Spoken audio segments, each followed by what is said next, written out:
시청자 여러분 안녕하십니까? 뉴스 현장 시작합니다.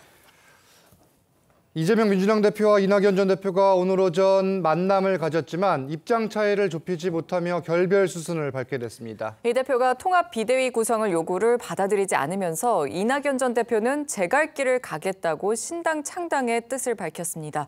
정치부 연결해서 바로 알아보죠. 장세희 기자, 두 사람의 만남 어땠는지 먼저 전해주시죠. 네, 회동은 55분 동안 진행됐고 두 사람의 독대는 45분 정도 이뤄진 것으로 알려졌습니다. 이낙연 전 대표의 통합 비대위 구성 요구를 이재명 대표가 받아들이지 않으면서 결국 서로의 입장 자만 재확인한 셈이 됐습니다. 회동을 마친 뒤 이재명 대표는 당에 부족함이 많다고 생각할 수 있고 기대치에 부족할 수 있겠지만 당을 나가는 것은 길이 아니라고 간곡히 말씀드렸다고 전했습니다. 이 대표의 탈당 만류에 이 전 대표는 이재명 대표의 사퇴와 통합 비대위 구성을 요구했고 이 대표는 당은 기존 시스템이 있고 당원과 국민 의사를 존중해야 하기 때문에 이를 수용하기 어렵다는 입장을 유지했습니다. 이 전 대표는 변화의 의지를 확인할 수 없었던 것이 매우 안타깝다면서 조금 더 가치 있는 일을 위해 제 갈 길을 가겠다고 말했습니다.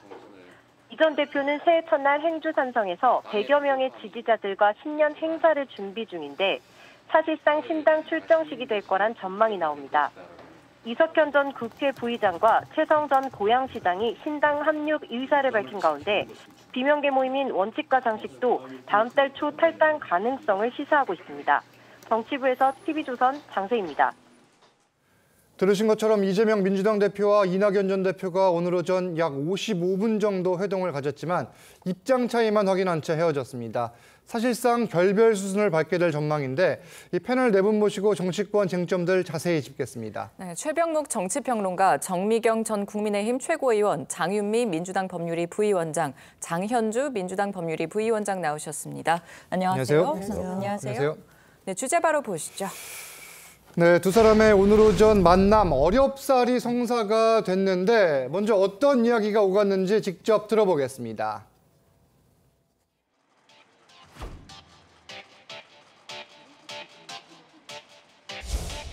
눈이 와가지고 그러게 갑자기 길이 많이 막히네요. 커피 괜찮으실까요? 네. 대표님을 먼저 드리겠습니다. 아니에요. 무슨 말씀? 상황이 매우 엄중하기 때문에 우리 국민들 그리고 우리 당원들 눈높이에 맞춰서 단합을 유지하고 이번 총선을 반드시 이겨야 된다라는 말씀 드렸습니다. 우리 총리님 다시 한번 깊이 제고해 주시기를 부탁드립니다.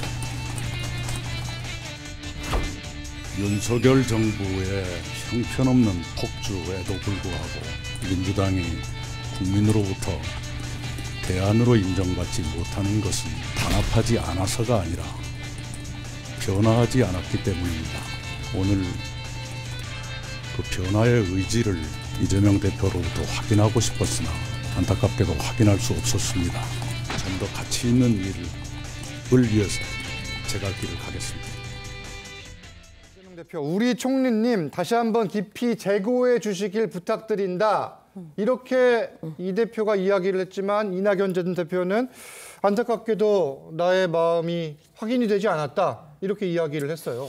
그렇죠. 이제 변화의 의지가 확인되지 않았다 이렇게 얘기를 했는데 뭐 전체적인 맥락을 보면 이재명 대표는 그냥 묻지마 단합 뭐 이런 걸 견지했던 것 같고 이낙연 전 대표는 아니 대표직을 물러나야 일단 단합이고 뭐고 할 것 아니냐 뭐 아마 이런 전제 조건이 있었던 것으로 보이는데 저는 뭐 처음부터 예고됐던 결렬이다 이렇게 생각을 합니다. 예고됐었다. 그게 왜 그러냐면 지금 시점상 이재명 대표로서는 여하튼 본인의 그 배지 뭐 계속 유지해야 될 것이고요. 그다음에 이 당을 총선 후에도 이재명 대표의 영향력이 극대화되는 쪽으로 저는 유지하고 싶어 한다고 판단을 합니다.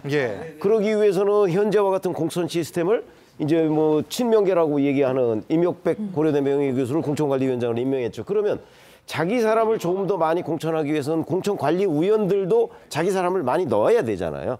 아직 시간이 좀 필요하거든요. 아마 그 시점까지는 설령 이재명 대표가 양보 카드를 가지고 있다 할지라도 꺼내지 않을 거라고 저는 보거든요. 그렇기 때문에 지금 이 시점에 이재명 대표로서는 양보 카드를 꺼낼 이유가 없고 그러다 보니까 이낙연 전 대표는 아니 그냥 날 보고 무조건 탈당하지 말고 와서 도와라 하는 게 말이 되느냐? 지금 이런 얘기를 하고 있는 겁니다. 네네. 그래서 오늘 구체적인 두 사람 간에 뭐 주고받기식 협상 이런 게 전혀 없었던 거죠. 그래서 저는 물론 오늘 뭐 외견상으로는 결렬된 것으로 보입니다만은 아마 시간이 조금 더 필요하지 않을까. 그래서 마지막까지 몇 가지의 그 가능성을 놓고 아마 줄다리기 수싸움이 계속될 걸로 봅니다. 수싸움은 일단 계속될 거다. 일단 그러면 오늘은 뭐 명분 쌓기 정도로 해석을 할 수 있을까요? 어떻습니까? 저는 조금 다른 생각이에요. 다른 생각이십니까? 네. 이건 수싸움은 아닌 것 같아요. 그 결과적으로 결론은 이미 나 있어요. 네네. 저는 이낙연 대표가 그 신당을 만들 거라고 생각을 해요. 그건 왜 그러냐면 처음부터 이재명 대표는 이낙연 대표한테 뭘 양보할 생각도 없는 거고 다만 이제 국민들 보기에 그러니까 좀 그걸 맞춰주는 거. 이 정도의 차원이라고 보고요. 처음부터 이건 합의가 될 문제가 아니잖아요. 왜냐하면 이재명 대표가 일단 내려와야 되고 통합 비대위를 한다는 건 다 그런 거에 들어가 있는 건데 그렇기 때문에 이거는 그냥 저는 수순이라고 보고요. 그다음에 이석현 전 의원이 사실은 이제 신당을 만들겠다 이낙연 대표랑 얘기했잖아요. 그러니까 내부적으로는 어느 정도 그림이 다 나왔다고 보고요. 그다음에 이재명 대표도 속내는 이런 거일 것 같아요. 국민의힘이 이준석 신당이 만들어지니 뭐 우리도 이낙연이 나가든 말든 그게 우리한테 크게 타격이 되지는 않을 것 같다. 그런 속내가 있을 거라고 봅니다. 지금 신당을 만들 거라도 좀 전망도 하셨고 내부적 그림이 다 나왔다고도 얘기하셨거든요. 그럼 실제로 좀 다른 의원들의 합류가 이어질까요? 이렇게 진단할 수 있을 것 같습니다. 그렇다면 유의미한 세를 규합해서 외부에서 깃발을 꽂을 수 있을 것인지 분당으로까지 지칭할 만한 움직임이 있을 것인지 그래 보이지는 않는 거죠. 일부 탈당, 지금 탈당 원내 인사 중에 따라가는 그 인사들은 전혀 없다는 점도 사실 주목할 지점이고요. 지금 문제의식을 제기하는 거는 저는 뭐 고개가 끄덕여거려지는 점이 있습니다. 그렇지만 그렇다면 본인이 민주당 내에서 책임 있는 정치를 하는 분이라면 이낙연 전 대표께서 이재명 대표가 내려온 그 후의 대안을 구체적으로 어떻게 모색하고 계시는지 어떻게 총선 승리를 민주당 이름으로 할 수 있을 것인지에 대해서 단 한마디라도 하셨는지 좀 의문인 부분이 있고요. 기본적으로 지역과 세와 그리고 자금 그 이외에 가장 중요한 건 제3지대에서 대의 명분이란 거 아니겠습니까? 근데 총선을 앞두고 본인의 전후의 시신 위에서는 뭐 승리가를 부를 수 없다, 응원가를 부를 수 없다라는 거 그리고 통합 비대위를 이야기하는 건 사실 공천권과 관련된 알력 다툼이 밑에 전제돼 있는 거 아니겠습니까? 그러니까 제3지대에서 이야기하는 그런 탈당 흐름이 대의 명분이 없다라고 그러니까 큰 흐름으로 이어지지 않을 것이라는 비판이 나오는 것 같습니다. 지금 국민의힘은 비대위를 꾸리고 새로운 인물들을 내세우는 상황에서 그러면 민주당은 일단 이재명 대표 체제로 가고 앞으로 총선을 앞두고 새로운 얼굴을 전면에 내세울 가능성은 없는 겁니까? 어떻게 봐야 돼요? 사실 그 통합 비대위 얘기가 계속 나오고 있는데요. 통합 비대위는 전제가 이재명 대표가 사퇴를 하는 것일 겁니다. 그렇기 때문에 이재명 대표로서도 그리고 현재 민주당 지도부로서도 이런 요구는 받아들이기는 어렵다라고 봐야 될 텐데요. 일단 이재명 대표가 일단 개인의 신분이 아니라 민주당의 당대표이고 지금 총선을 100여일 앞둔 엄중한 시기입니다. 이 시기에 야당 당대표가 본인의 직을 내려놓는 것이 개인만의 결단으로 가능한 일이겠습니까? 결국에는 민주당 내부의 구성원 당원들 모두의 공감대가 있어야 될 것인데 지금은 그런 공감대가 모아져 있다라고 보기는 어려울 것 같습니다. 아까 장효희 변호사님이 명분 얘기해 주셨는데요. 당연히 이재명 대표가 사퇴를 하고 뭐 통합 비대위로 가려고 한다면 그런 부분에 대한 공감대와 명분이 있어야 될 텐데 그런 부분은 당내에서는 아직까지는 형성되지 않은 것으로 봐야겠습니다. 이게 지금 국민의힘이 만약에 쇄신을 계속하고 혁신을 해서 민주당에 위기감을 준다. 그러면 이재명 대표가 변할 가능성에 대해서는 어떻게 보세요? 아니 저는 이재명 대표가 변할 가능성 충분하다고 봅니다. 충분하다. 충분하다. 그런데 지금 이 시점이 아니라는 거죠. 오늘은 아니다 일단. 그게 왜 그러냐면 아까 말씀드렸듯이 이재명 대표로서는 당을 장악해야 되는데 당을 장악하는 거는 공천 구조, 공천 설계 이게 거의 끝나가면 당이 어느 정도 장악될 거라는 게 그림이 나와요. 그렇죠. 그러면 본인이 얼마든지 양복하도록 그때는 본인이 대표가 되든 안 되든 중요한 게 아니에요. 총선 끝나고 나서 이 당이 이재명의 민주당이면 되는 거죠. 장악력을 일단 확보한 뒤에. 저는 그런 그림을 이재명 대표가 그리고 있다고 봅니다.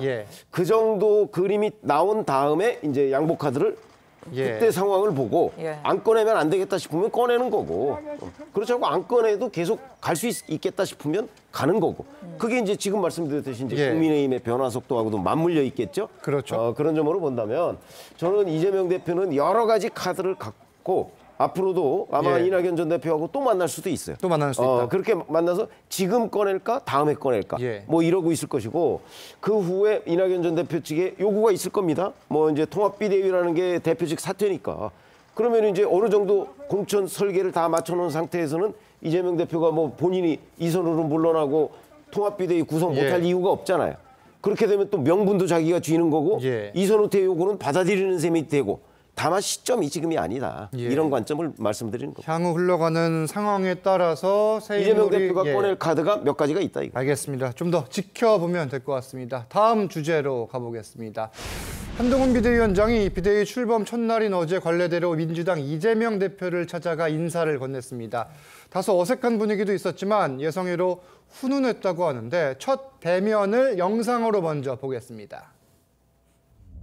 지금 검찰의 사건 조작이 전 가경입니다. 정해진 기소였지만 법정에서 진실을 가리기 위해서 최선을 다할 것이고 이재명 대표의 민주당이 운동권 특권 세력과 개딸 전체주의 세력과 결탁해서 자기가 살기 위해서 나라 망치는 것 막아야 합니다. 우리는 이재명 대표의 민주당과 달라야 하지 않겠습니까?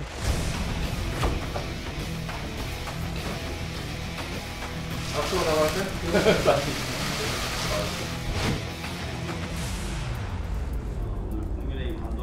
오늘은 제가 대표님 처음 뵈러 온 것이기 때문에 대표님 말씀을 많이 듣고 가겠습니다. 고맙습니다. 국민의힘이 또 하고자 하는 일들에 대해서 우리 더불어민주당은 언제든지 협력할 준비가 되어 있다는 말씀을 드립니다.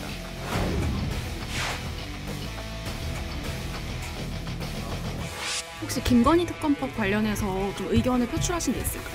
이 안에서요? 특별한 그런 얘기는 없었어요.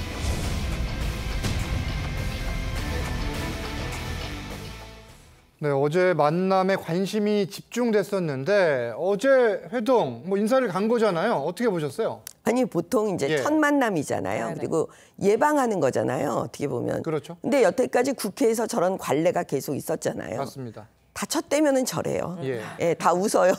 처음에 일단 웃는다. 일단 웃으면서 다 시작하는데 네네. 사실은 그 미묘한 부분들은 서로 얘기 안 해요. 첫 만남에서 그런 얘기를 굳이 꺼낼 이유가 없잖아요. 그렇기 때문에 저는 첫 만남은 별로 뭐 그냥 그럴 거라고 생각을 했고요. 이제 앞으로가 문제인데 결국은 검사 대 피의자의 구도가 지금 돼버리고 있는 상황이잖아요. 아니 원하든 원하지 않든 그런 구도이기 때문에 계속적으로 지속적으로 그 불편한 뭐 이슈가 많기 때문에 이제 두고 봐야 되죠. 그걸 어떤 방식으로 국민들 보시기에 지혜롭게 헤쳐나갈지. 저는 양쪽 다. 그게 그렇죠. 국민들께서 바라보고 계실 거라고 보기 때문에 아마 한동훈 비대위원장은 그 지점을 놓치지 않을 겁니다. 분위기는 좋았지만 두 사람 만남 전후로는 좀 날선 발언을 좀 이어갔습니다. 특히 저 백드롭에 적혀 있는 글인데 김건희 특검법을 두고 신경전을 벌였습니다. 한동훈 위원장의 발언부터 먼저 들어보시죠. 여러분 농구 좋아하십니까? 농구에선 피벗 플레이라는 걸 하잖아요. 한 발 지탱하고 다른 발 움직여야지 두 발 다 움직이면 반칙되는 거죠.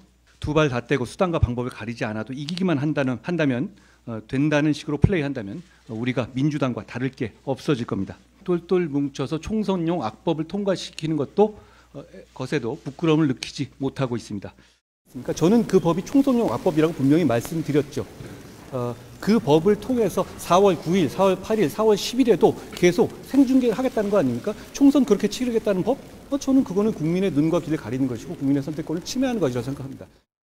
네, 한동훈 위원장은 비대위원장이 된 뒤에 이 김건희 특검법은 악법이라고 규정을 잇따라 하고 있습니다. 이 독소 조항은 크게 특검 추정권을 야권이 독점하는 문제, 이 수사 상황이 생중계되는 점 등을 이야기하는데 어떻게 보고 계세요, 이 상황을?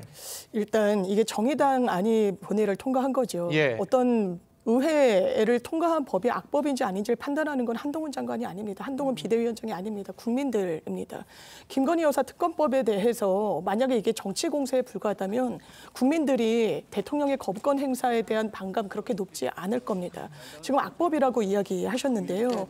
기본적으로 저희가 송사를 하더라도 그렇습니다. 재판장이 이 원피고 내지는 피고인과의 개인적인 연결고리가 있다라고 하면 재척 사유가 됩니다. 공정한 어떤 판단 내리기 어렵거든요. 마찬가지인 겁니다. 특검을 여당이 대통령의 심기를 지금 보존하고자 하는 것처럼 보이는 여당이 추천을 한다? 제대로 된 수사할 수 있을까요? 그런 문제의식이 녹아있는 겁니다. 생중계한다라고 말씀하시더라고요. 저는 그래서 수사 상황이 실질적으로 중계가 되는 법이 있는 줄 알았습니다. 그렇지 않습니다. 브리핑을 한다는 취지입니다. 네. 그 해당 법률은요. 한동훈 당시 검사가 이른바 박근혜 전 대통령 국정농단을 할 때 있었던 법안과 토시 하나 틀리지 않습니다. 이걸 지금 와서 악법이라고 하는 건 본인이 하면 맞고 타인이 하면 타당이 하면 틀리다는 것 그 이상도 이하도 아닌 거고요. 지금 뭐 송영길 전 대표가 별건 수사다라고 이야기하지만요. 검찰로서는 그리고 수사기관으로서는 수사를 진행하다가 뭔가 범죄의 단서를 알면 당연히 수사할 수 있는 겁니다. 그거는 뭐 법원의 영장을 받아서 적법하게 증거를 수집하면 별건 수사라고 해서 그 수사가 무용이 되는 게 아닙니다. 그런데 통상의 수사도 그런데 왜 거기에서 김건희 여사가 예외여야 됩니까? 되묻고 싶습니다. 지금 말씀하신 것처럼 한 위원장은 수사 상황이 실시간으로 브리핑되는 점을 특히 우려하고 있습니다. 결과가 어떻게 나오는지 상관없이 총선을 앞두고 수사 상황이 좀 언론을 도배할 수 있다는 것으로 보이는데 그러면 말씀하신 것처럼 왜 이걸 지금 와서 이렇게 제안을 하는 건지 어떻게 보십니까? 이 부분에 관해서 국민의힘의 책임도 없다고 할 수는 없죠. 왜 그러냐면 이미 8개월여 전부터 이게 패스트트랙에 올라가 있었습니다. 4월에 태웠습니다. 그렇죠. 예. 그러니까 그렇게 되면 그게 끝날 즈음이 언제라는 거는 명확히 시기가 나와 있잖아요. 시간표가 나와 있었던 그렇죠. 거예요. 그렇기 예. 때문에 12월쯤 되면 이제 패스트트랙 그 종료 기한이 되고 그러면 그때 가면 총선 몇 개월 전이다. 이거는 뭐 새로운 거 아니잖아요. 그러니까 그 부분에 그러면 왜 그동안 국민의힘은 아무런 협상 카드도 제시하지 않고 이걸 타협하려고 하지 않았느냐. 이런 부분에 대한 책임 분명히 있죠. 그러나 이제 문제는 어디에 있냐면 사실은 이 법은 민주당이나 정의당이 추천하는 특검, 그것도 국민의힘과 합의 없이, 그렇죠? 예. 합의 없이. 그리고 매일매일 브리핑하는 점, 그다음에 지금 남은 기간이 이제 총선 100일 정도밖에 되지 않는 점, 뭐 이런 점 때문에 이제 총선용이다 이렇게 얘기를 하는 건데 아마 그 부분에 관해서도 일반 유권자들이 상당 부분 공감하는 부분도 있을 거예요. 그런데 현재는 이제 자꾸 질문을 그 이제 여론조사 기관에서 뭐 거부권에 대해서 동의하느냐 이렇게 얘기하니까 거부권 자체에 대한 이 좀 질문을 받는 데 대한 그 거부감이 있거든요. 이제 그런 점 때문에 그런데 지금까지 국민의힘이 이 부분에 관해서 별로 그 문제 제기를 하지 않았던 점, 물론 그 책임은 분명히 있지만 그렇다고 해서 이게 총선용이 아니다. 그렇게 얘기하기는 어렵다. 예. 저는 그 부분에 대한 국민적 평가가 있을 거라고 봅니다. 이게 지금 국정농단 사건하고 비교를 많이 하시는데 그때 당시 제 기억에 이규철 특검보가 대변인 역할로 매일 브리핑을 했는데 당시에는 여야 합의가 있었잖아요. 여야 합의가 있었고 그리고 뭐 대선이 그 다음에 있긴 했지만 그때는 박근혜 전 대통령이 탄핵되기 전이었기 때문에 선거가 있을 것이다 예정이 돼 있지 않은 상황에서 특검 수사가 진행이 됐던 거거든요. 차이가 있다고 보시지는 않습니까? 어떠세요? 사실 그런 부분은 차이가 있다라고 지적한다면 세밀하게 또 차이가 있을 수는 있겠지만 큰 틀에서 봤을 때는 일단 특검이 가동이 되게 된다라고 한다면 국민의 알 권리를 보장하는 차원에서 수사 상황들을 매일 브리핑하도록 되어 있습니다. 이것 자체가 이례적인 조항이거나 이번 김건희 여사에 대한 특검에만 이례적으로 처음 들어온 조항이 아니라는 것. 그것이 바로 야당이 강조하는 지점입니다. 그리고 이것이 앞서서 계속 이야기가 나오는 것처럼 시간표가 12월 말에 통과되도록 되어 있었던 것이었기 때문에 이런 부분에 대해서 독소 조항이다라고 국민의힘에서 생각했다라고 한다면 얼마든지 이 부분을 협의할 수 있는 8개월이라는 시간이 있었습니다. 그러나 그동안은 차일피일 미루다가 이제 와서 이것을 악법이라고 말하는 것 자체는 국민들 보시기에는 좀 민망한 일이라고 생각이 들고요. 적어도 우리나라 사법체제에서는 수사 대상이 수사 시기라든지 수사 뭐 방법이라든지 수사 기관이라든지 이런 걸 선택할 수는 없다는 것 국민의힘이 늘 해오던 말인 것 같습니다. 또 이재명 대표는 국민의힘을 향해서 집권 소수 야당이라고 비판했습니다. 직접 들어보시죠. 집권 여당이 아니라 집권 소수 야당 같은 그런 느낌이 듭니다. 집권 야당 좀 이상하지 않습니까? 여당이 하자는 게 없습니다. 오로지 여당이 하는 일이 야당 하는 일 반대하고 퇴장하고 거부하고 협치 그런 건 아예 마인드에 없는 것 같습니다. 자, 이재명 대표의 이 같은 발언을 비롯해 앞서 민주당 법률위 부위원장 두 분의 말씀에 대한 반박을 좀 들어야 될 것 같아요. 잘 생각해 보세요. 이 법을 만드는 건 국회에서 하는 거예요. 그걸 집행하는 건 검사들일 수가 있는 거죠. 네. 일단 첫 번째, 한동훈 장관이 과거에 최순실 관련 사건 때 이거 다 해놓고 나서 지금 왜 달라지냐. 그거는 잘못된 얘기죠. 왜냐. 그 법을 만든 게 국회의원이었지 한동훈 장관이 법을 만든 건 아니었으니까. 네네. 그렇습니다. 그다음에 두 번째는 뭐냐면 지금 이재명 대표 건으로 온갖 수사가 일어났을 때 그 두 분도 포함하셔가지고 민주당 패널들이 나오셔갖고 피의사실 공표에 대해서 엄청나게 얘기했고 피의사실 공표 부분에 대해서 고발하신 분도 있어요. 검사들에 대해서. 그러면 피의사실 공표를 갖다가 대놓고 하겠다. 브리핑한다는 거는 대놓고 하겠다는 거거든요. 그거에 대해서 어떻게 합의해 줄 수가 있어요? 이재명 대표에 대해서는 반대하고 지금 그 김건희 여사에 대해서는 그렇게 피의사실 공표를 하겠다. 아예 법을 만들어 놓고. 그러니까 그건 잘못된 거고요. 그다음에 세 번째는 최순실 건 때 그 특검에 관련돼서 브리핑하는 거 들어갔어요. 그 조항이. 근데 잘 생각해 보세요. 그때 정상적인 사람들, 상식적인 많은 분들은 그게 정상적으로 가동될 거라고 생각했던 거예요. 그게 마녀 사냥으로까지 가고 온갖 사람들이 그 확실하지 않은 얘기들을 다 쏟아내고 각종 유튜버, 결국은 뭐냐면 광화문에 가서 맨날 집회하고 있고 이게 정상적이지 않은 상태로 넘어갔기 때문에 이제는 반성을 하고 그런 피의사실 공표 행위를 브리핑하는 걸 막아야 된다라고 많은 분들이 생각하고 있었거든요. 그렇기 때문에 그 과거의 잘못된 관행을 가지고 와가지고 잘못된 걸 가지고 지금 와서 똑같이 그렇게 하겠다. 과거에도 했으니까 지금도 해라. 이거는 맞지 않는 거죠. 하나 추가하면 사실은 그때는 할 이야기들이 많아지는데 짤막하게 얘기했지만 그때는 대선이 있을 거라는 확신이 없었어요. 그렇죠? 지금은 총선은 있잖아요. 탄핵이 통과가 된 게 이제 3월이었으니까요. 12월 달에 통과가 돼 있으니까. 탄핵안이 가결된 게 12월 9일이었고. 왜냐면 그렇죠. 특검 착수는 그 전에 했거든요. 맞습니다. 그러니까 특검을 해서 대선이 있을 것이다 이런 예상이 안 됐어요. 지금은 내년 4월 10일에 총선이 있는 것이 확실하잖아요. 그렇죠. 그렇기 때문에 총선을 앞두고 이거를 할 수 있는 거고 또 하나의 차이라면 그때 최순실 특검 국정농단 사건은 처음 수사하는 거예요. 그렇죠? 지금은 문재인 정부의 검찰이 수사해서 뭐 거의 무혐의 직전까지 간 사항이잖아요. 그런 점의 차이가 있어요. 제 정리를 잠깐 해드리면 그때 당시 이제 특수본 체제에서 수사를 하다가 특검으로 넘어간 거고 2016년 12월 9일에 이 탄핵안이 가결이 돼서 이제 헌법재판소에서 탄핵 절차에 들어가서 2017년 3월에 탄핵이 된 거고요. 그렇죠. 그 사이에 이제 여야가 합의를 해서 특검법에 대해서 매일 브리핑하기로 합의를 한 상태에서 진행이 됐던 거예요. 선거가 그때는 예정돼 있지 않았다. 그 부분은 이제 맞는 말씀이고 다만 광화문 광장의 정상적인 사람들 그 표현은 이 사람들마다 참여를 했던 거에 대해서는 다른 생각이 있을 수 있기 때문에 그 부분을 정정을 드리고 반론 있으시면 반론 듣고 넘어갈게요. 이게 문재인 정부 검찰이라고 말씀 주셨는데요. 검찰이 무혐의 쪽으로 가닥을 잡으면요. 무혐의를 내리면 됩니다.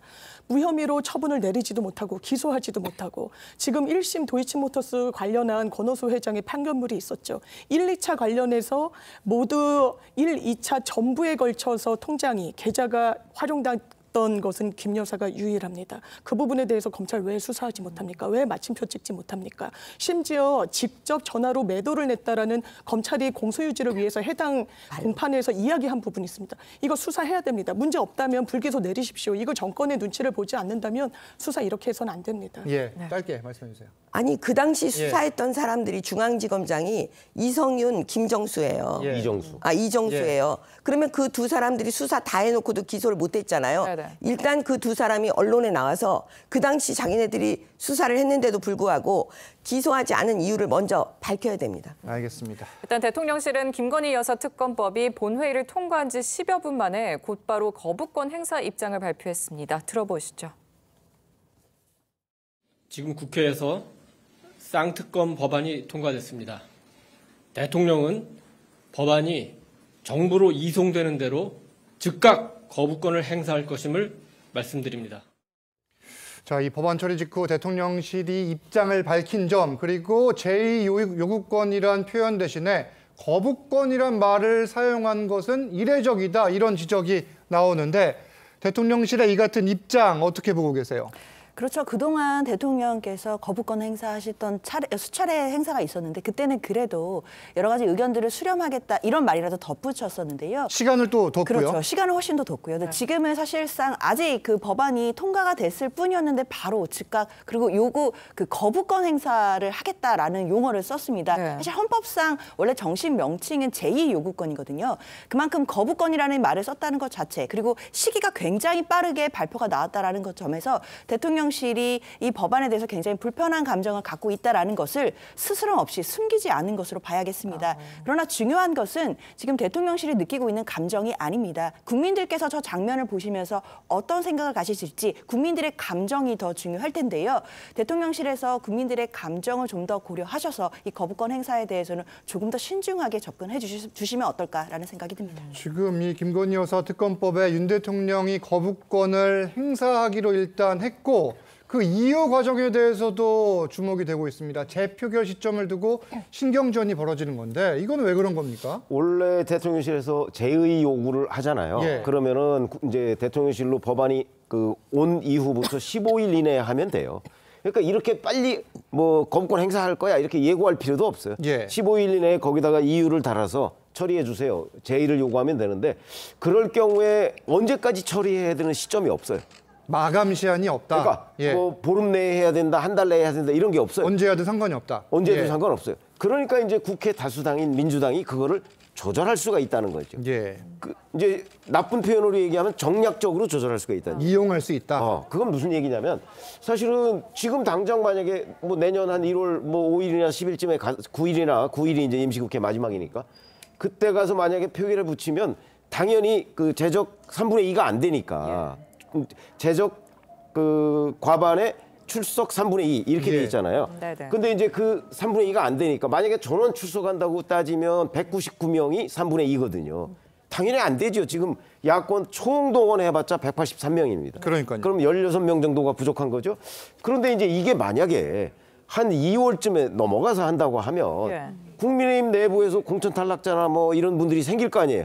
그럼 그 사람들이 혹시 김건희 특검법에 대해서 이 재표결 때 찬성하지 않을까? 이런 기대를 이제 민주당이 하고 있는 거죠. 민주당은, 그래서 시기를 조절할 수 있을 것이다 이렇게 얘기를 하는데 글쎄요 실제 그런 일이 벌어질지 그건 알 수가 없는 것이 왜냐하면 뭐 공천 탈락자는 국민의힘만 생기는 건 아니거든요. 네. 민주당에도 공천 있겠죠. 탈락자 생길 수 있잖아요. 그러니까 정말 이건 복합방정식이라고 보시면 되겠습니다. 그렇겠네요. 실제 뭐 국민의힘에서 총선 후보 공천 과정에서 탈락한 의원들이 이탈표를 던질 가능성, 민주당도 뭐 비슷한 상황이 있을 수 있기 때문에 어떻게 될까 싶은 건데 어떻게 보세요, 정 의원님은?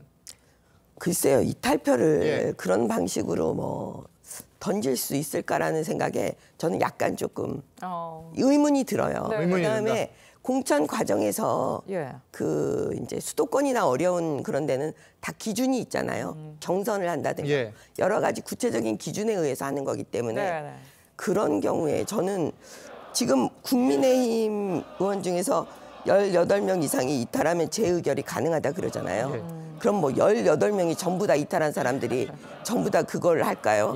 가담할까요? 저는 그렇게 보진 않습니다. 가능성이 낮아 보인다. 알겠습니다. 또 이런 상황에서 문재인 전 대통령의 부인 김정숙 여사도 수사가 필요하다는 주장이 나왔습니다. 이종배 서울시 의원은 김정숙 여사를 국고손실과 업무상 횡령 등의 혐의로 서울중앙지검에 고발했는데 그 이유 먼저 들어보시죠. 김정숙 여사가 그 문재인 대통령 재임 시절에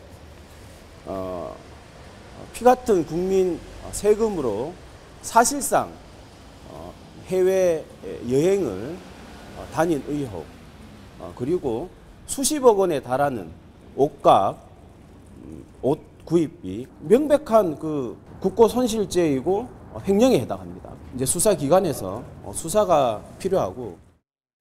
자, 김건희 여사를 특검해야 한다면 김정숙 여사 역시 수사를 받아야 된다 이런 주장 같아요. 전형적인 맞불 성격으로 보이는데요. 이렇게 해소해서는 국민 지지받기 어려울 겁니다. 김건희 여사에 대해서 국민의힘은 사과해도 모자랄 상황입니다. 도이치모터스도 사실 물음표가 사라지지 않는데 명품백을 받는 영상이 국민들께 공개가 됐습니다.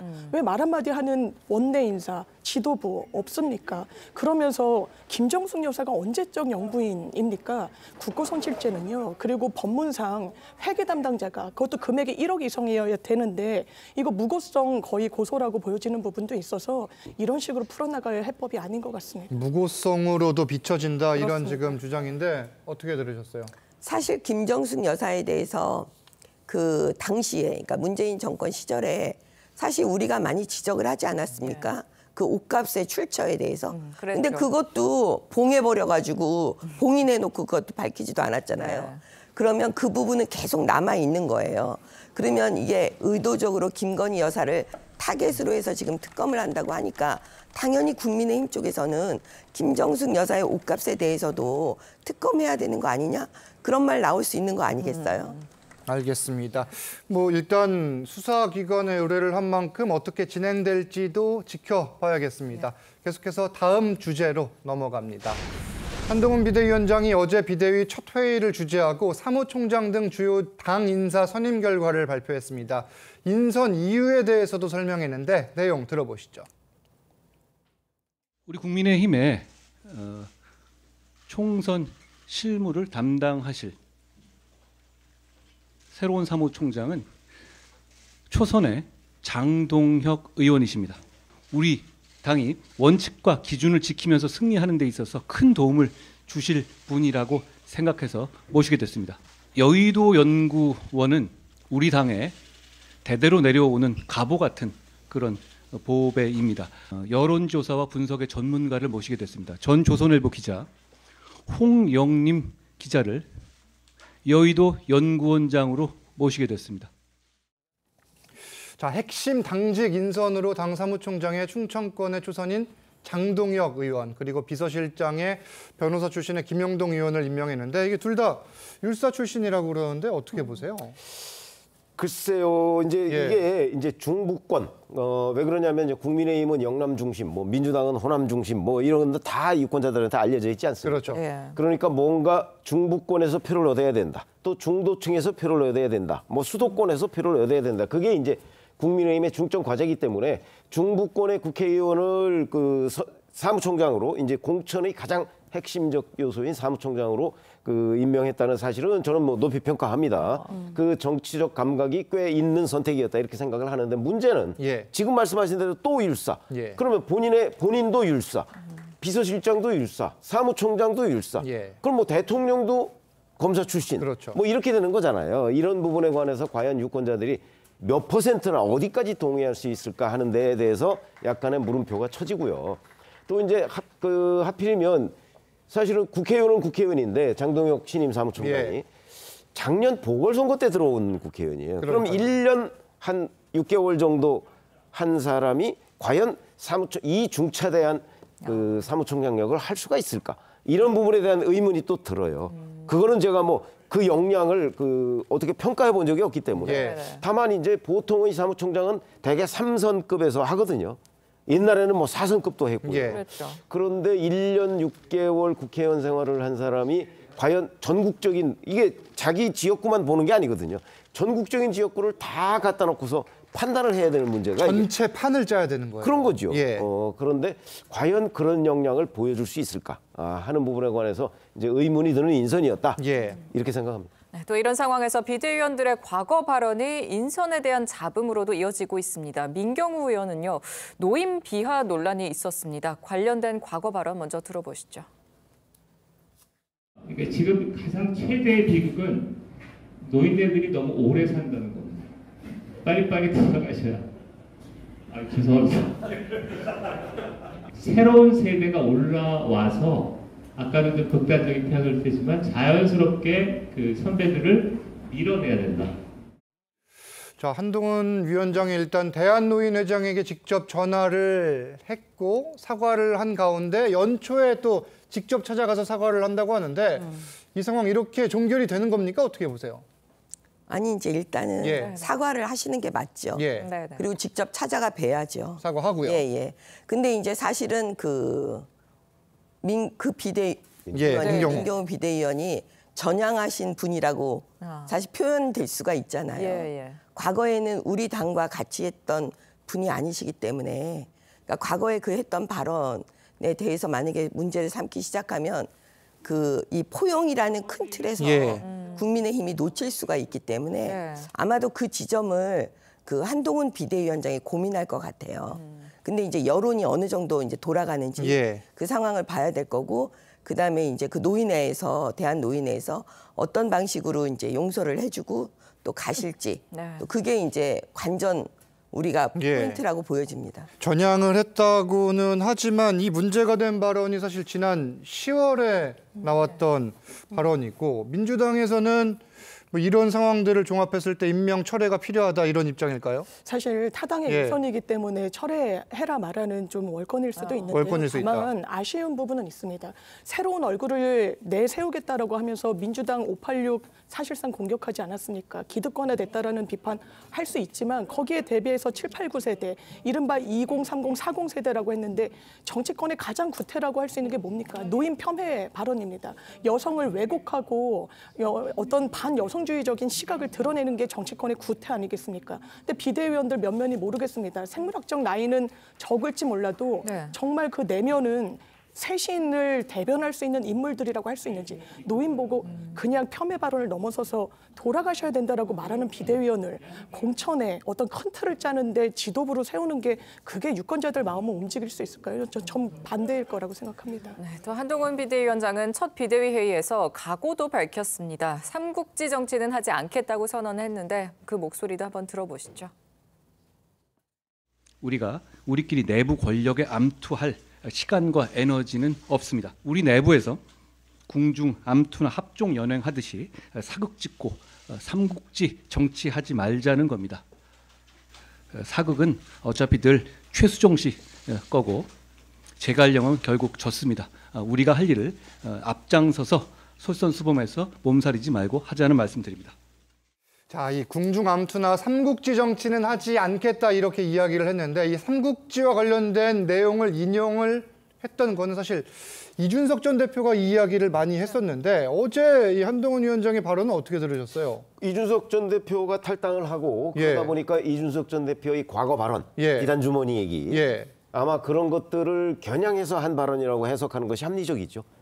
이준석 전 대표가 윤석열 후보한테 뭐 비단 주머니 3개를 주겠다 뭐 이런 얘기를 하지 않았습니까? 그렇죠. 그러니까 그런 어떤 꾀를 내서 하는 식의 정치, 이거를 한동훈 비대위원장은 지금 배척하겠다 이런 얘기를 하고 있는 거거든요.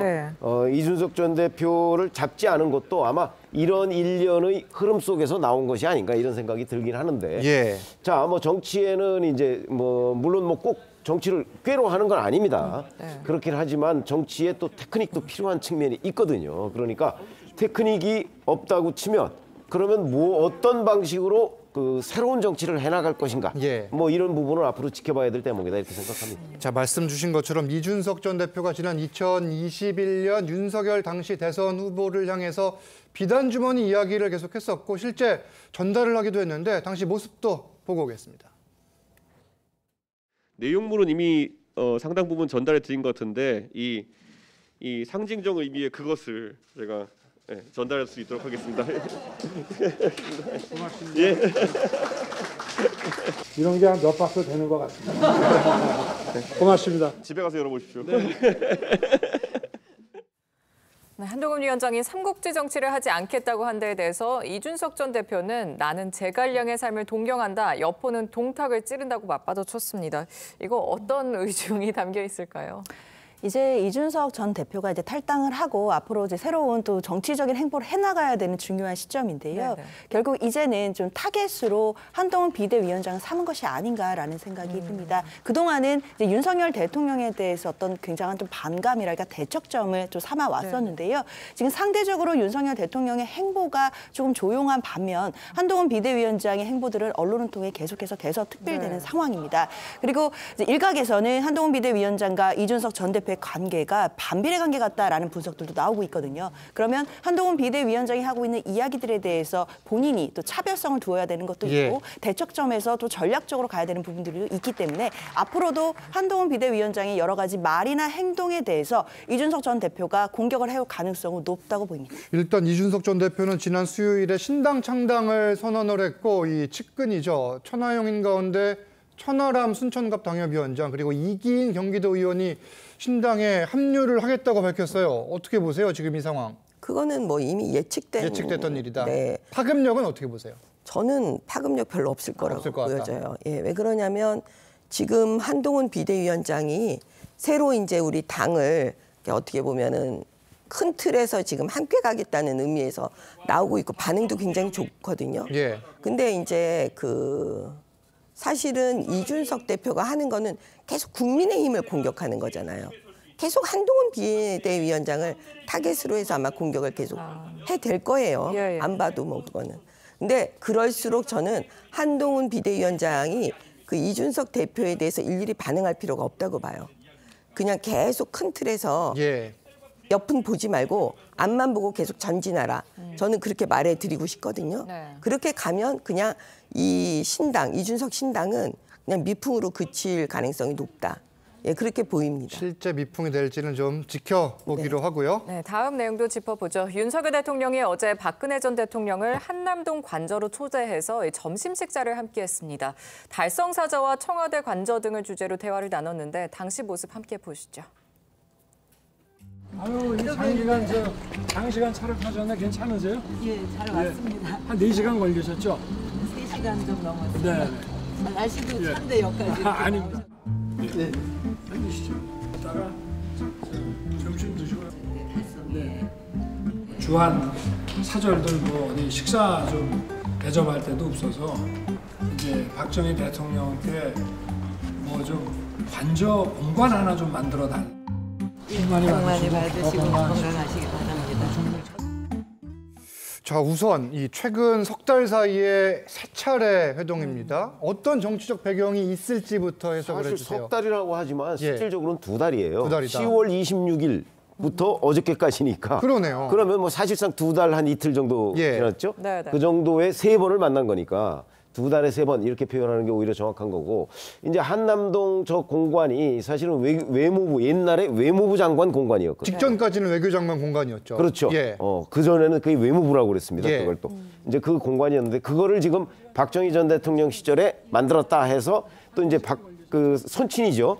선친과의 인연, 이걸 이제 설명하면서 이른바 공감대를 넓히는 과정이라고 저는 봅니다. 그러네요. 이게 이제 결국 뭐냐면 과거에 우리가 친이, 친박 뭐 이런 이제 세력 다툼이 있었고 서로 교체해가면서 정권을 잡았었잖아요. 그런데 친이는 지금 대부분 친윤으로 들어와 있어요. 근데 친박은 그렇게 들어와 있지 못해요, 지금. 그러니까 제가 볼 때는 윤석열 대통령이 총선을 앞두고 전통적인 지지층, 그중에서 특히 그 지지층의 절반이라고 볼 수 있는 친박 세력이 조금은 이 윤석열 정부에 대해서 약간 소외감을 가지고 있거든요. 그런 부분을 메우기 위한, 그러니까 한마디로 얘기하면 전통적 지지층을 복원하기 위한 작업이라고 저는 봅니다.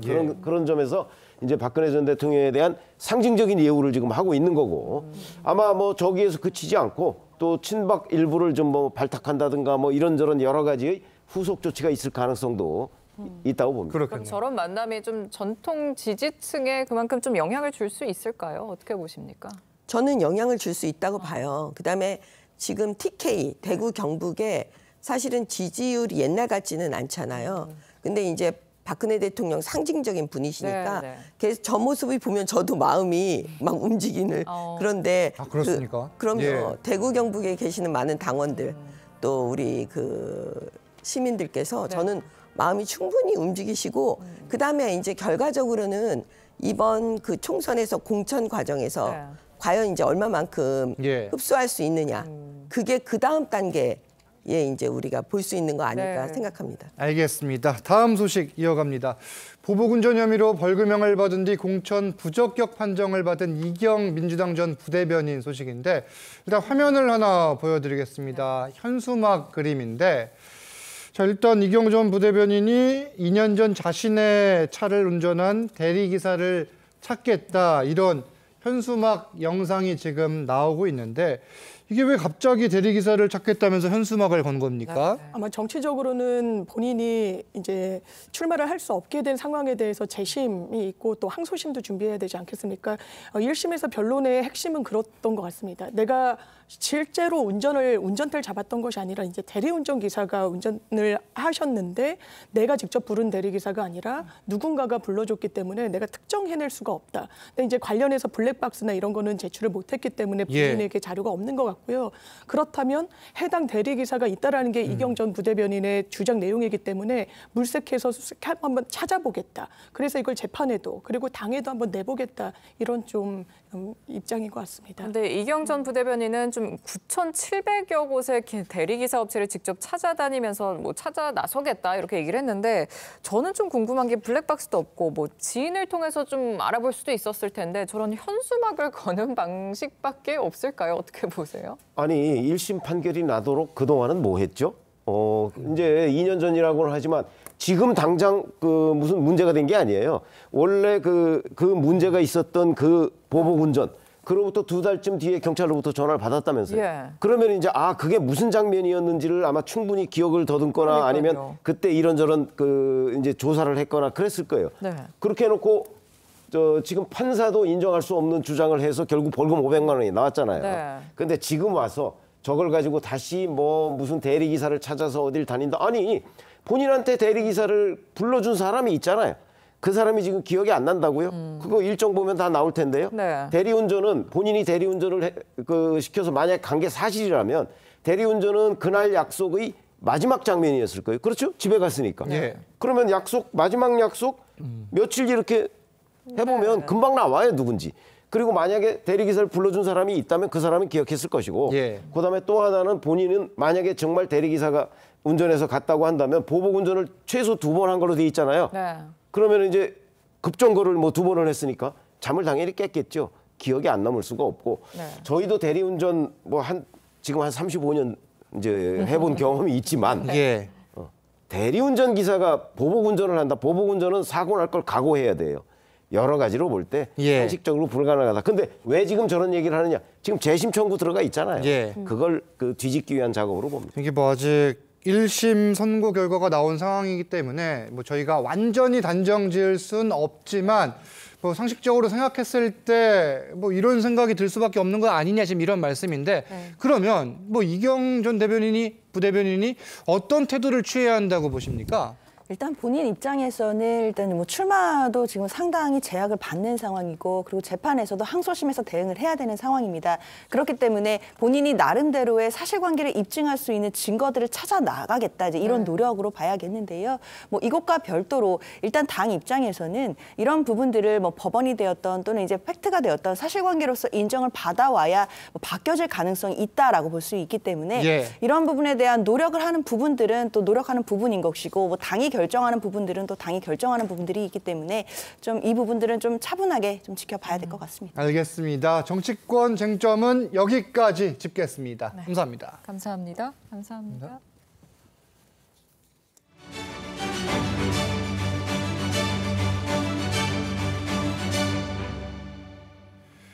2023년 마지막 주말인 오늘 서울을 비롯한 전국 곳곳에 많은 눈이 내리고 있습니다. 특히 수도권은 오전 8시 넘어서부터 대설주의보까지 발령됐는데 취재기자 연결해서 날씨 상황 들어보죠. 주원진 기자, 현재 많은 눈이 내리고 있어요. 네, 현재 수도권 지역을 중심으로 시간당 1cm 내외의 눈이 내리고 있습니다. 서울 대부분 지역은 앞을 보기 힘들 정도의 많은 눈이 오고 있는데요. 현재까지 7.3cm의 적설량을 기록했습니다. 강원도는 내일까지 5에서 15cm의 눈이 올 것으로 예상되는데 북부 산지에는 최대 20cm 이상 눈이 올 수도 있습니다. 서울시는 현재 비상근무 1단계를 발령했는데요. 인력 4천여 명과 장비 1천여 대로 대설 작업을 진행하고 있습니다. 기상청은 강한 눈이 계속 쌓이면서 일부 지역에서는 차량이 고립될 가능성이 있다며 월동 장비를 철저히 준비할 것을 당부했습니다. 또 다리 위나 터널 등을 지나는 차량들은 감속하고 등산객들도 안전사고의 각별에 유의할 것을 강조했습니다. 이번 눈은 내일까지 계속될 것으로 보이는데요. 결국 31일 전국 대부분 지역에 구름이 많이 껴 2023년 마지막 해넘이를 보기는 어려울 것으로 예상됩니다. 다만 새해인 1월 1일에는 맑은 날씨가 예상돼 2024년 새해 첫 해돋이는 전국 대부분 지역에서 선명하게 볼 수 있을 것으로 보입니다. 지금까지 사회부에서 전해드렸습니다. 지난 27일 갑작스럽게 세상을 떠난 배우 이선균 씨가 어제 가족과 동료들의 마지막 배웅을 받으며 영원한 안식에 들어갔습니다. 이 내용과 함께 한 주간의 이슈들까지 하나씩 알아보겠습니다. 네, 장현주 변호사 계속해서 함께하시고요. 권상희 시사평론가 새로 모셨습니다. 안녕하세요. 안녕하세요. 고 이선균 씨의 발인식이 어제 있었는데 영화계를 비롯한 많은 분들이 안타까워했어요. 네, 그렇습니다. 이제 안타깝게도 더 이상 천생 배우라고 하죠. 천상 배우 이선균 씨의 모습을 볼 수 없게 됐는데요. 발인식이 끝난 뒤에 이 중학생인 큰아들이 이 고인이 환히 웃고 있는 고인의 영정사진을 들고 장례식장을 나서는 모습, 그리고 부인인 배우 전혜진 씨가 눈물을 쏟는 모습도 보였습니다. 운고하는 동안에도 유족들 연신 안타까움과 슬픔이 교차하는 얼굴로 고인의 마지막 가는 길을 지켜봤는데요. 생전 이선균 씨와 친분이 깊었던 동료 배우들도 고인의 곁을 지켰습니다. 장례식장 입구에는 이 고인을 그리는 팬들의 안타까운 마음이 고스란히 남겨져 있었는데요. 메모에는 굿바이 나의 아저씨, 영원히 사랑합니다. 이제 편히 쉬세요라는 등의 메모가 남겨져 있었습니다.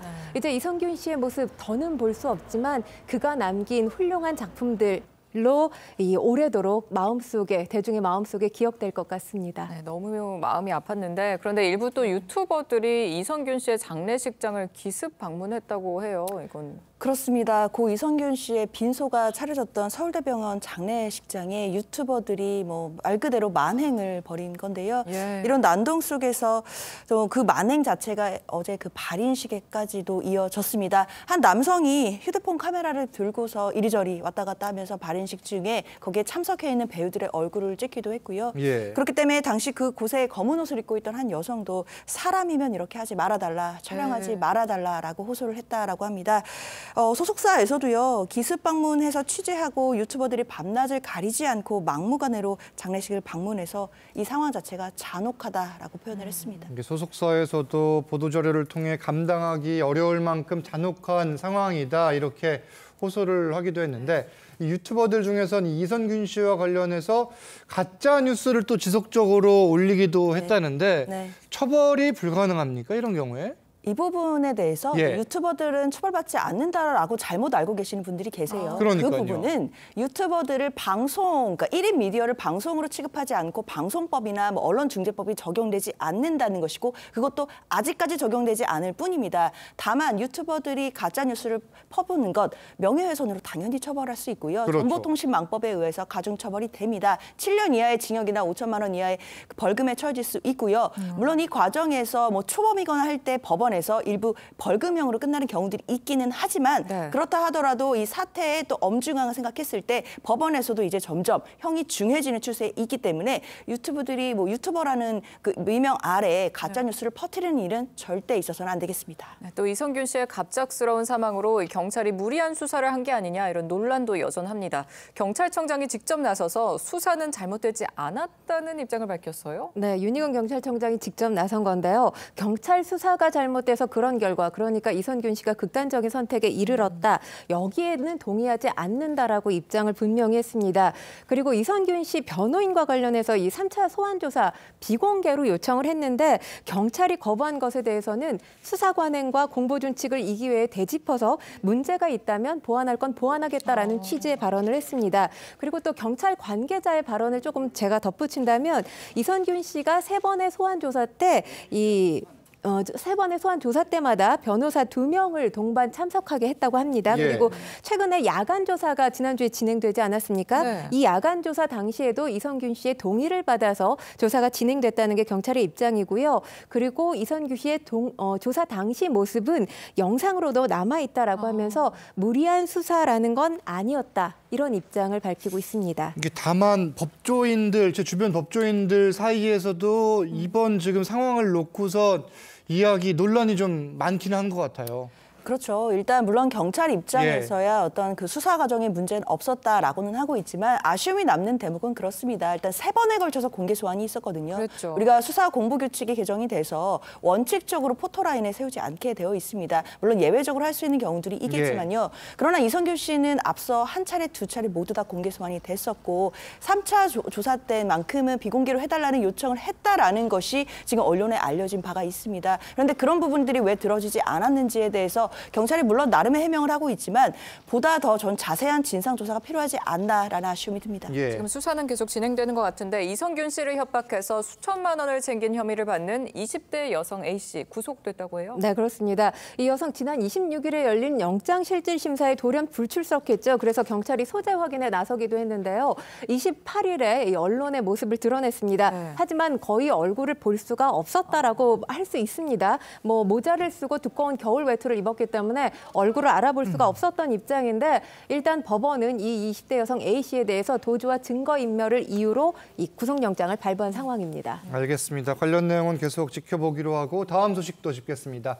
지난주 베일을 벗은 이 미스트롯 시즌3가 연일 시청자들의 뜨거운 관심을 받고 있는데 시청률도 어마어마하다고 그래요? 사실 미스트롯 이 시리즈를 보면 사실 기존의 오디션 프로그램의 패러다임을 확실히 바꿔놨다라고 평가할 수가 있습니다. 그런 것에 대한 시청자들의 믿음이 계속해서 이어지고 있다고 볼 수 있는데요. 시청률 지난주에 이어서 이번에도 16%를 넘어섰습니다. 16.3%를 기록하면서 2주 연속 지상파, 종편, 케이블 등 전체 이 예능 1위를 차지했습니다. 그리고 지난 27일 기준으로 1회 무대 클립 영상 통합 조회수 무려 1,500만 뷰를 기록했는데 지난 시즌이 바로 미스터트롯 2였잖아요. 미스터트롯 2도 상당히 인기몰이를 했었는데 그 당시 750만 뷰였거든요. 그러니까 그때와 비교해보면 2배가량 높은 수치입니다. 그러네요. 또 이번 회차에서 최고의 1분을 차지한 주인공은 9살 소녀 이수연 양이었습니다. 정말 뭉클했는데 한번 직접 들어보시죠.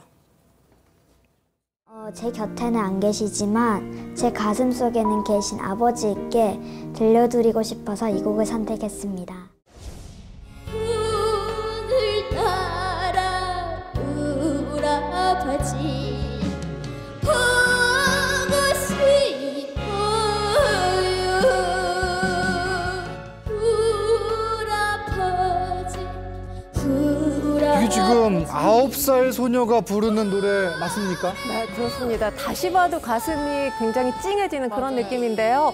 이 9살 소녀 이수연 양이 부른 노래가 바로 황민호 군의 울아버지라는 곡이거든요. 근데 이 곡을 부른 사연이 있습니다. 7살 때 아버지가 돌아가셨다고 해요. 그래서 아버지를 그리면서 이 곡을 거의 절규하듯이 불렀거든요. 마지막에 아버지라고 외치는 장면에서는 아마 이 장면을 보셨던 많은 시청자분들도 눈물을 쏟지 않았을까라는 생각이 드는데 마스터들 우는 모습이 보이기도 했습니다. 그리고 이 이수연 양에 대해서 응원을 보내는 네티즌들이 상당히 많다고 해요. 앞으로 잘 자라달라 이런 응원이 곁들여졌다고 합니다. 트롯 영재들의 활약 못지않게 현역부의 또 노련한 무대도 눈길을 끌었습니다. 마스터들의 극찬이 이어졌다고 하는데 한번 들어보시죠. 오랜 무명 시절을 보내고 이렇게 드디어 이 무대까지 오게 되었습니다. 이제 와서 어쩌라고 이제 와서 어쩌라고 나를 두고 떠나시나요. 내 가슴은 먹는 채로 살아갈 겁니다. 지금 현역부죠? 뭔가 좀 다른 느낌이 드네요. 아무래도 활동을 오랫동안 한 그러니까 무명 가수들의 대결이라고 볼 수 있습니다. 사실 현역부의 대결을 눈여겨봐야 될 이유가 그동안 미스트롯이 진행되면서 현역부에서 가장 많은 진이 배출됐어요. 아, 그렇군요. 그래서 현역부를 일명 죽음의 조라고도 하는데 죽음의 조답게 현역부가 역시 현역부다운 모습들을 보였습니다. 화면에 이 천가연 씨가 보이는데요. 천가연 씨 사실 동료 가수들도 잘 못 봤던 그런 가수인가 봐요. 왜냐하면 왜냐하면 마스터들이 현역부 가수들 웬만해서 같이 이 지역 행사 때 얼굴을 볼 수 있었다고 하는데 그렇겠네요, 또. 이 천가연 씨는 또 얼굴이 새로운 그런 가수였습니다. 그래서 다들 어디 있다가 이제 나왔냐 이런 취지의 발언들을 했습니다. 뭐 이번에 확실히 이 미스트롯 시즌 3를 통해서 이 흙 속에 묻힌 진주를 발견해낸 그런 느낌의 가수가 바로 천가연 씨가 아닌가라는 생각을 했습니다. 또 이번 시즌에선 최초로 여신부가 등장하면서 또 눈길을 끌기도 했습니다. 또 배우 임수정 씨와 닮은 꼴도 등장했는데 한번 무대 보시죠. Think of me fondly when we say goodbye. 별빛 쏟아지는 구름에 앉아 한 잔 술을 마셔요. 알아 취하지 마 아직 아니야. 네, 이 미스트롯의 무대는 다음 주 목요일 밤에도 계속 이어집니다. 두 분과는 여기서 인사 나누겠습니다. 감사합니다. 감사합니다. 감사합니다. 현재 일부 수도권과 강원 지역에는 대설특보가 발효 중인 가운데 시간당 1에서 4cm 안팎의 강한 눈이 집중되고 있습니다. 서해상에서 발달한 눈구름대가 유입되면서 점차 전국으로 이 눈과 비가 확대되겠고요. 내일까지 이어지겠는데요. 주로 중부에 많은 눈이 집중되겠습니다. 강원 북부 산지에 최고 20cm 이상, 강원 내륙으로도 10cm 이상 내려 쌓이겠고요. 수도권에 2에서 7cm, 서울 종북권으로도 최대 5cm가 전망됩니다. 도로가 미끄러운 곳이 많기 때문에 교통과 보행자 안전에 각별한 주의가 필요합니다. 수도권은 눈이 비로 바뀌어 내리는 곳도 있겠고요. 양은 5에서 20mm 정도가 되겠습니다. 현재 충청과 경남, 대구에는 초미세먼지 주의보가 내려져 있습니다. 오늘도 전국적으로 탁한 대기 상황 이어지고 있는데요. 내일도 서쪽 지역을 중심으로 공기질이 탁하겠습니다. 연말 연시 큰 추위는 없겠습니다. 날씨였습니다. TV조선 뉴스 현장 마칩니다. 함께 해주신 여러분 고맙습니다.